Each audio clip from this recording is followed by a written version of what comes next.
대사사, 소사사 있습니다. 대사사는 길게 쓴 사람, 뭐 장을 여러 개, 뭐 입다라든가 뭐 기드온 뭐 이런 식으로 삼선 대사사.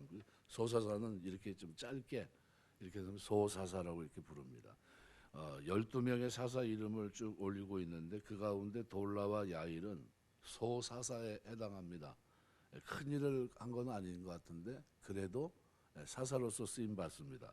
오늘 1절, 2절 보면 돌라에 대해서 얘기합니다. 여기 기록되어 있는 이 돌라는 창세기 46장 13절에 기록되어 있는 이사갈 아들 중에 돌라라는 사람이 있었는데 그 사람과는 전혀 다른 사람입니다. 그러니까 대부분의 사사들은 등장하기 위해서 하나의 룰처럼 있는 게 있습니다. 범죄하고 그다음에 하나님이 심판하시고 그다음에 돌이키게 한 후에 사사를 보내서 회개를 시키는 이런 일정한 패턴을 가지고 있는데 이 하나님 앞에 악을 행할 때 하나님이 심판하셨고 어려움을 겪는 이야기가 포함되어 있고 그 속에 그런 후에 대부분 구원하거든요. 근데 돌라의 경우에는 그런 이야기가 전혀 없습니다. 그래서 단지 오늘 본문은 아비멜렉의 뒤를 이어서 아비멜렉 후에라는 뜻입니다. 이게 아비멜렉으로 인해 발생한 비극의 소용돌이가 지나간 후에라고 하는 뜻을 내포하고 있는 겁니다. 그러니까 돌라가 사사로 등장하기 전에 이스라엘 백성들이 당한 어려움을 아비멜렉 후에라는 말로 표현하고 있는 겁니다. 그래서 아비멜렉 후에 이사갈 사람 돌라가 일어나서 이스라엘을 구원했다. 이 그러면 어떤 방식으로 무슨 일을 통해서 이스라엘을 구원했는지 좀 알고 싶은데 내용이 없습니다. 주목할 것은 돌라가 이사갈 사람이다라는 사실입니다. 이사갈 지파 사람이 지금 므낫세 지파에 와서 이스라엘을 구원한 겁니다. 실제로 돌라가 23년 동안 사사로서 거주한 곳은 3일입니다. 지도를 보면 아비멜렉이 침공한 세겜과 더베스, 아비멜렉의 근거지 아루마에서 그리 멀지 않은 곳에 있습니다. 말하자면 아비멜렉이라고 하는 소용돌이가 휩쓸고 지나간 그곳에 돌라가 들어와서 무언가 중심을 잡아주는 그런 역할을 했다라고 볼 수 있습니다. 그러니까 기드온과 아비멜렉의 이야기를 통해서 므낫세 북쪽에 있는 오브라와 남쪽에 있는 세겜 사이에 정치적이고 종교적인 대립, 긴장 관계가 있었다는 사실을 우리가 알게 됩니다. 세겜 사람들이 아비멜렉을 왕으로 세우게 되었던 건 역시 기드온이 세우는 오브라의 영향력을 견제하기 위해서 그와 같은 일을 했다고 하는 것을 우리가 알 수 있습니다. 그런데 이 모든 것들이 아비멜렉이 만든 소용돌이에 인해서 다 허물어집니다. 그러니까 오브라에 있던 기브온의 아들들 70명은 이미 3년 전에 아비멜렉의 손에 학살됐습니다. 그로부터 3년 후에 세겜마저도 아비멜렉에 의해서 완전히 초토화됩니다. 이 므낫세 지파 안에서는 이 혼란을 수습할 만한 사람이 아무도 없었던 겁니다. 근데 그 자리에 오늘 이사갈 사람 돌라가 와서 그 혼란을 수습하고 안정을 되찾을 수 있는 중심이 되었던 겁니다. 마치 이것은 신약 시대에 보면 바울이 뭔가 복음을 전하고 바울 중심으로 뭔가 움직여야 되는데 그런데 바울이 유대인들의 집요한 공격을 받으니까 자기는 떠나가고 그 자리에 누굴 보냅니까? 디모데를 보냅니다. 디모데가 가서 큰 역사를 이루고 이런 거는 잘 없는데 안정을 시키는 역할을 하거든요. 바로 그런 겁니다. 그러니까 우리가 보통 생각할 때 사사기를 보면서 압제 고통에서 구원받아야 구원으로 생각합니다. 뭔가 잘못하고 우상을 섬기고 하나님이 심판하고 고통 중에 부르짖고 그다음에 사사를 보내는 이 패턴이 사사기서의 패턴인데 그런데 놀랍게도 여기서는 그게 전혀 없어요.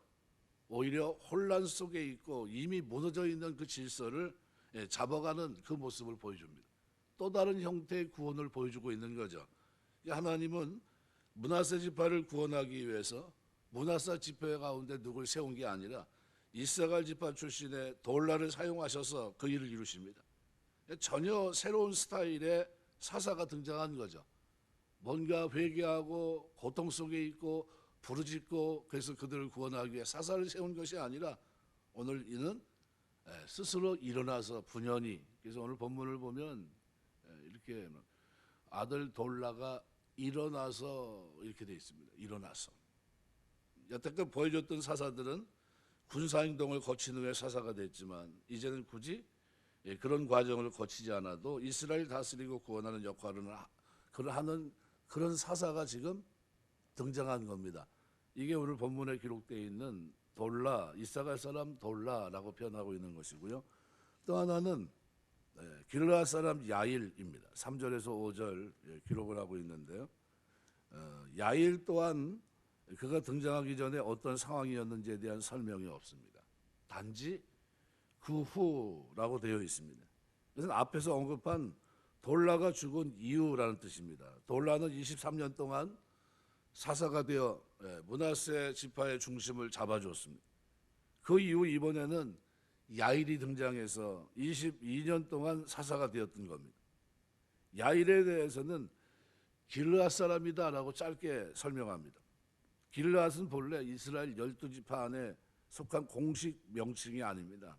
므낫세 지파가 요단강 동쪽에 분배받은 땅을 가리킬 때 길르앗이라고 불렀습니다. 그래서 여호수아 말씀에 보시면요, 22장 9절 말씀에 보면 루벤 자손과 갓 자손과 므낫세 반 지파가 가나안 땅 실로에서 이스라엘 자손을 떠나 여호와께서 모세에게 명하신 대로 받은 땅 곧 그들의 소유지 길르앗으로 가니라 이렇게 되어 있습니다.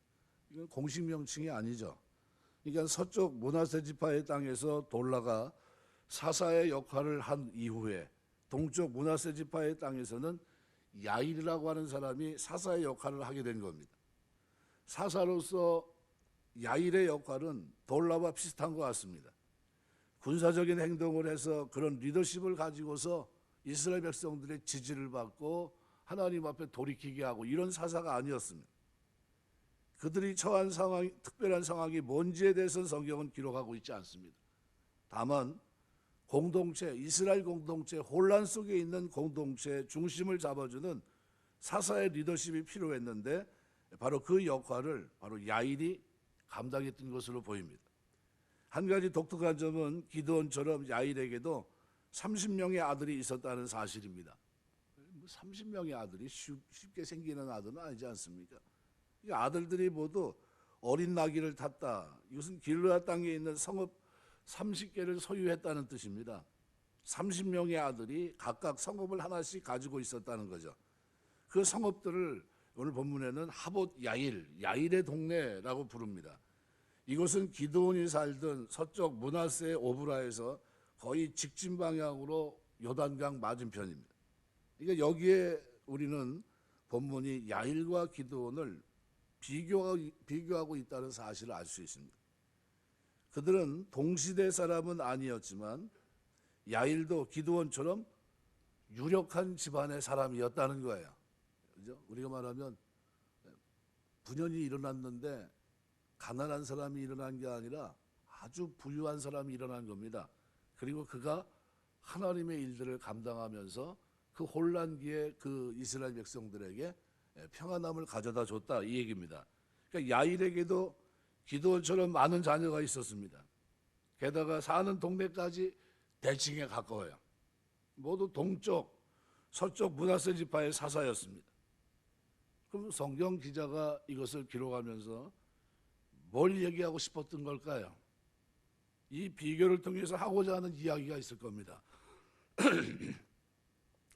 기드온이 사사의 지위를 활용해서 왕처럼 누리고 살았지만 다음 세대의 믿음을 계승하는 일에는 실패했습니다. 야일에게도 같은 일이 반복되고 있는 겁니다.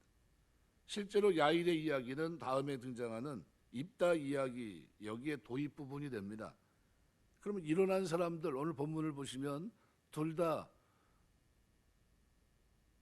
이렇게 얘기합니다.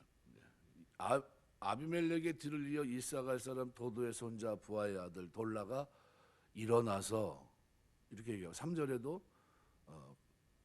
길르앗 사람 야일이 일어나서 이렇게 얘기합니다.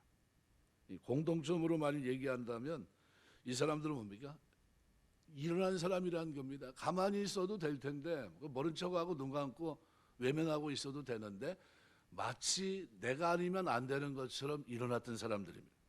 그래서 사사기 10장 1절 3절은 일어났다고 하는 와이캄이란 이 단어를 통해서 이들에게 사용한 아주 독특한 표현입니다. 이거 능동적으로 일어났던 거예요. 강제적으로 뭐 한 게 아니라는 거죠. 지금까지 하나님은 사사를 세우기 위해서 무진 애를 썼습니다. 기드온 같은 예를 가만히 들어보세요. 얼마나 힘듭니까? 한 사람을 그냥 확신 속에서 그 미디안 13만 5천과 싸울 그를 내보낼 때 300명을 추리고 그리고 그를 적장 그 어려운 뭐 별의별 일이 다 있지 않았습니까? 손뭉치 털을 가지고서 이렇게 했으면 좋겠다, 이러면 내가 하나님 뜻인 줄 알겠다고 뭐 하면서 여러 차례 이 사람 한 사람 세워서 이스라엘 백성을 구원하는 일이 왜 이렇게 힘듭니까? 그런데 돌라와 야일은 이 하나님의 시대적인 부르심에 능동적으로 일어나고 있습니다. 내가 해야 되겠구나, 이거 나 아니면 안 되겠구나 하는 겁니다. 그럼 그들에게 맡겨진 일이 그렇게 쉬운 일일까요? 아닙니다. 이사갈 지파 출신 돌라가 타향이었던 므낫세 지파에 가서 살면서 그 혼란을 수습하고 중심을 잡는 일이 쉬웠을까요? 쉽지 않습니다. 요즘도 그런 얘기합니다. 굴러 들어온 돌이 박힌 돌 빼려고 그런다. 무슨 얘기입니까? 다른 데서 왔으면 가만히 있어야지. 왜 이렇게 기득권, 뭔데 우리가 너 세웠냐? 뭐 이런 식이죠. 근데 마찬가지 돌라가 만일 이 기득권을 극복하면서 리더십을 발휘한다, 쉬웠겠습니까? 아마 내가 모르긴 몰라도 이 사람은 집에다가 다 웬만한 장기는 다 두고 갔어야 될 겁니다. 속이 상해서 감당하기 쉽지 않았을 겁니다. 얼마나 힘들었겠어요. 그런데 그는 일어났고 그는 하나님의 뜻 가운데 명령에 순종합니다. 야일이 유력한 집안의 배경을 가지고 있었기 때문에 사사 일을 하기가 쉬웠을까요? 예, 쉽지 않았습니다. 하고 싶지 않았을 거예요. 오히려 유력한 집안이었기 때문에 그것이 어떻게 보면 핸디캡이 될 수도 있습니다. 하나님이 맡기시는 일을 하지 않아도 그는 얼마든지 잘 먹고 잘 살 수 있는 사람입니다. 근데 그가 해야 할 더 중요한 일도 많이 있었을지 모릅니다. 그런데 그는 일어섰다는 거예요. 그는 일어섰다는 겁니다. 돌라도 야일도 일어났다는 겁니다. 하나님의 명령에 순종했고 그 시대적인 상황 속에서 내가 아니면 안 되겠구나, 이것을 보게 하신 분은 하나님이구나 하는 생각을 가지고 움직였다는 거예요. 어떤 일이 됐든 자원에서 일어나는 사람들, 기쁨으로 감사함으로 하나님의 명령에 순종하는 사람들, 마음의 감동을 잃어버리지 않고 하나님 앞에서 믿음으로 행하는 사람들, 그 사람들을 오늘 본문에 두 사람을 소개하고 있는데 그 사람이 바로 돌라와 야일, 이 사사들입니다. 큰 역사를 이룬 건 아닌데 혼란기에 이스라엘 백성들을 침착하게 평안하게 이끌어 갔었던 그런 사람들입니다. 말씀을 맺겠습니다. 우리가 보통 생각할 때 사도 바울처럼 제자들처럼 큰 일을 해야 우리가 하나님 앞에 쓰임받는 거로 생각합니다. 그런데 성경 가만히 보세요. 누가는 누구하고 맞대응하고 있습니까? 그 당시에 황제를 대응하면서 편지를 보냅니다. 이게 사도행전 아닙니까? 누가행전이라고 우리 보통 얘기하는데 데오빌로에게 편지를 보냅니다. 누가 감히 상상이나 했겠습니까? 황제를 대상으로 해서 편지를 쓰고 있어요. 꼭 그렇게 그 사람에게 그렇게 집중해야 될까 싶을 정도로 좀 가난하고 어렵고 소외된 사람들 좀 돌아보며 살면 뭐 일생을 살아가는데 이제 시간이 모자랄 텐데, 근데 아까운 시간을 왜 낭비하면서 왜 그렇게 하고 있죠? 우리가 볼 때는 이해가 안 되는 대목으로 받아들일 수도 있습니다. 그런데 하나님은 그에게 그런 마음을 주신 겁니다. 그래서 아무도 관심을 갖지 않고 아무도 축복해 주지 못할 그 자리라고 생각할 수 있는 황제 자리에 있는 바로 그 사람을 위해서 하나님의 복음의 기원에 대해서 설명해 주고 있는 겁니다. 그도 예수 믿어야 되고 이 세상의 유일한 만왕의 왕은 예수 그리스도밖에 없다는 거예요. 그거를 설명하기 위해서 편지를 보냈던 겁니다. 왜요? 그 한 사람이 변화되면 수많은 사람들이 변화되니까요. 한 사람의 지도자가 믿음을 가지게 되면 수많은 사람이 돌아오게 되거든요. 우리 인도의 간디가 영국에 유학을 가서 만일 예수를 믿었다면, 그가 문전박대를 당하지 않고 그가 예수 그리스도를 영접했다고 한다면 오늘날의 인도는 힌두교가 아니라 기독교 국가가 됐을지도 모릅니다. 그가 죽었을 때 그 죽음에 동참했던 사람들이 최하 30만 명이라. 그 정도로 많은 영향력을 미쳤거든요. 한 사람의 영향력입니다. 그것이. 우리가 반드시 큰 일을 해야 위대한 사람이 되는 것이 아닙니다. 위대한 하나님의 부름 앞에 그리고 믿음으로 일어서는 사람이 위대한 사람이. 하나님, 난 부족하지만 나에게 주는 환경 속에서 내 눈에 보게 한 이 문제만큼은 제가 해결하면서 이 땅을 살겠습니다. 최소한 하나님 경외하고 살아갈 수 있는 환경을 위해서 하는 이 백성들이 혼란기에 우상을 섬기고 우상 앞에 경배하고 이런 것은 내가 하지 않고 그 속에서 하나님 경외하는 자리로 돌이키는 그 역할은 제가 해보겠습니다. 그리고 일어섰던 사람들이 바로 이 사람들이고요. 그 시대가 사는 동안 하나님은 그들과 함께 하셨습니다. 그래서 이스라엘 사사가 된 지 23년 만에 죽었고 야일의 죽음에 가문에 장사되었다라고 표현합니다. 그 죽음이 헛된 죽음이 아니었음을 말씀해 줍니다. 말씀을 맺겠습니다. 우리가 종종 하나님의 일을 감당할 때 큰 일을 해야 하나님이 기뻐하신다 생각합니다. 그렇지 않고요.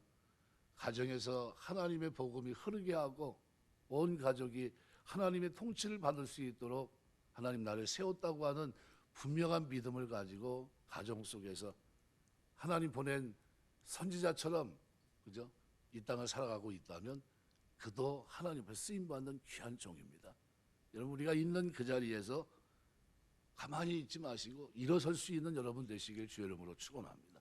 하나님, 나 부족하지만 하나님 말씀대로 살아가고 말씀의 지배를 받고 하나님의 통치를 받는 가정, 이것이 저의 비전입니다.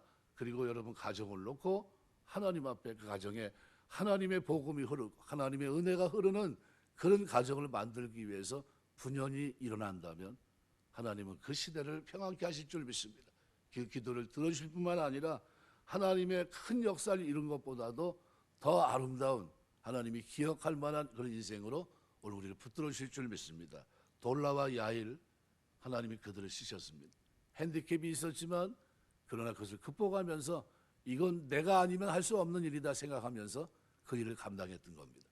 여러분 눈에 비치는 이건 내가 아니면 할 수 없는 일이다, 이건 내가 반드시 내가 일어서서 해야 될 일이다 하는 것이 눈에 보인다면 믿음으로 그 일을 걸어가면서 하나님 영광에 귀하게 쓰임받고 우리가 생각하지 못했던 놀라운 은혜를 경험하면서 이 땅에 살아가는 동안 하나님의 은혜와 은총을 누리며 이 땅을 살 수 있는 태평성대를 만들 수 있는 그런 축복이 저와 여러분의 일어섬 속에 있게 되시길 주의 이름으로 축원합니다. 기도하겠습니다.